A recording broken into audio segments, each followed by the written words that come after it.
नमस्कार, मैं प्रांशी राठौर और आप देख रहे हैं नेक्स्ट 9 न्यूज। इस वक्त महाराष्ट्र की सियासत में काफी ज्यादा हलचल मची हुई है। वजह आप बखूबी जानते हैं। बीते साल 2022 में एकनाथ शिंदे ने 39 विधायकों के साथ बगावत की उद्धव ठाकरे संग, और आज देखा जाए शिवसेना दो गुटों में बटी हुई है। एक तरफ है उद्धव ठाकरे का गुट और दूसरी ही तरफ है एकनाथ शिंदे का गुट। शिवसेना पार्टी का नाम और चुनाव चिन्ह चुनाव आयोग की तरफ से शिंदे गुट को सौंप दिया गया, जिसके बाद उद्धव ठाकरे ने सुप्रीम कोर्ट का दरवाजा खटखटाया और अब सुप्रीम कोर्ट ने शिवसेना पार्टी के नाम और चुनाव चिन्ह पर अपने फैसले को सुरक्षित कर लिया है और जल्द से जल्द इस पर अहम ऐलान भी किया जा सकता है। वहीं दूसरी ही तरफ 16 विधायकों की अयोग्यता पर भी सुनवाई जारी है। इंतजार यहाँ पर किया जा रहा है कि 16 विधायकों की अयोग्यता पर आखिरकार सुप्रीम कोर्ट का क्या कुछ फैसला होगा, क्योंकि 16 विधायकों में यहाँ पर एकनाथ शिंदे भी शामिल है। जी हाँ, मुख्यमंत्री एकनाथ शिंदे का नाम भी इसमें शामिल है। अगर यहाँ पर विधायकी यहाँ पर अयोग्यता जाती है तो कहीं ना कहीं सरकार अल्पमत में आ जाएगी और सरकार गिरती हुई नजर आएगी। इस वक्त राज्य में शिंदे और फडणवीस की सरकार चल रही है। शिंदे गुट और बीजेपी के गठबंधन की सरकार चल रही है और दूसरी ही तरफ महाविकास आघाड़ी गठबंधन को बचाए रखने के लिए उद्धव ठाकरे और शरद पवार अलग अलग रणनीतियां बना रहे हैं और साथ ही साथ सोनिया गांधी और राहुल गांधी भी। यहाँ पर एनडीए गठबंधन टूटने के कई बार आसार नजर आए हैं, लेकिन बार बार इस गठबंधन को बचाए रखने की कोशिश भी की जा रही है।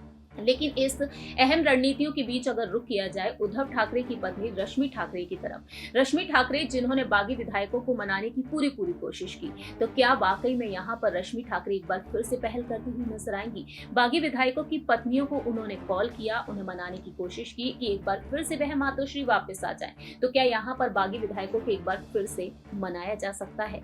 ऐसा हम क्यों कह रहे हैं? दरअसल हाल ही में यहाँ पर कई अहम दावे किए गए हैं, उसके बारे में आपको जानकारी दे देते हैं।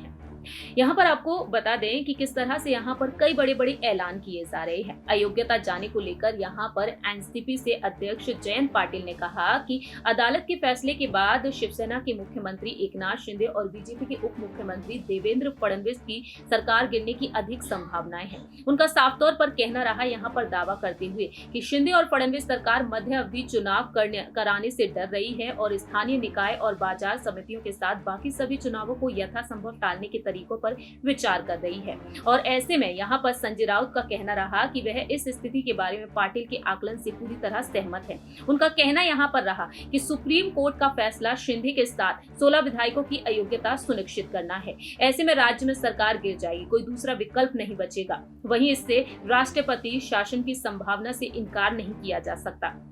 यूबीटी की तरफ से कहा गया कि उनकी पार्टी को इस बात की कोई संदेह नहीं है, शिंदे और अन्य विधायकों की को अयोग्य ठहराया जाएगा, बशर्ते सब कुछ कानून की अनुसार हो। तो फिलहाल देखा जाए यहाँ पर ये तमाम दावे किए जा रहे हैं। अगर वाकई में ऐसा होता है तो कहीं ना कहीं यहाँ पर शिंदे गुट के जो विधायक हैं, जिन्हें मंत्री पद की लालसा रही, हालांकि पहले कैबिनेट का गठन हुआ, उन्हें मंत्री पद दिया गया, लेकिन कुछ मंत्रियों को मंत्री पद नहीं दिया गया और मोदी कैबिनेट का हिस्सा बनाने का दावा भी किया गया। ऐसे में यहाँ पर उन्हें अहम जिम्मेदारी नहीं मिलती है। तो कहीं ना कहीं यहाँ पर देखा जाए तो शिंदे की सरकार अगर गिरने की कगार पर पहुंचती है। दूसरी ही तरफ बीजेपी खेमे के साथ शिंदे गुट की दरार को लेकर भी कई संकेत मिल चुके हैं, क्योंकि देखा जाए तो यहाँ पर सीटों के बंटवारे को लेकर भी हाल ही में बीच में बहसबाजी देखने को मिली थी शिंदे गुट और बीजेपी खेमे में। तो ऐसे में देखा जाए अगर वाकई में ऐसा कुछ होता है, कुर्सी कहीं ना कहीं हाथ से जाती हुई नजर आती है शिंदे को, तो यहाँ पर जो बागी विधायक हैं उनका रुख मातोश्री की तरफ एक बार फिर से हो सकता है